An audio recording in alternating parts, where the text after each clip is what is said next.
మళ్ళీ ఫామ్లోకి రాబోతున్న జానీ మాస్టర్. రామ్ చరణ్ గేమ్ చేంజర్లో కొత్త ప్రయోగం.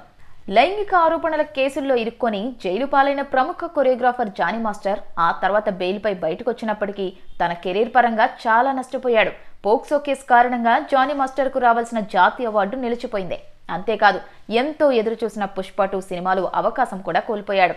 ఇప్పుడు తన కెరీర్ను మళ్లీ ట్రాక్లోకి తెచ్చేందుకు జానీ మాస్టర్ తీవ్రంగా కృషి చేస్తున్నాడు. తన టీంతో కలిసి డ్యాన్స్ స్టూడియోలో రిహార్సల్స్ చేస్తూ కొరియోగ్రఫీ కోసం కొత్త ప్రయత్నాలు చేస్తున్నాడు. బాలీవుడ్ హీరో వరుణ్ ధావన్ నటించిన బేబీ జాన్ సినిమాలో స్పెషల్ సాంగ్కు జానీ కొరియోగ్రఫీ చేస్తున్నట్లు సమాచారం. గ్లోబల్ స్టార్ రామ్ చరణ్ నటిస్తున్న గేమ్ చేంజర్లోని ఓ పాటకు కూడా జానీ మాస్టర్ కొరియోగ్రఫీ అందించాడు. ఈ పాట నెక్స్ట్ లెవెల్లో ఉండబోతోందని, ఇంతవరకు ఇండియన్ స్క్రీన్ పై చూడని కొత్త ప్రయోగం చేశామని జానీ పేర్కొన్నాడు.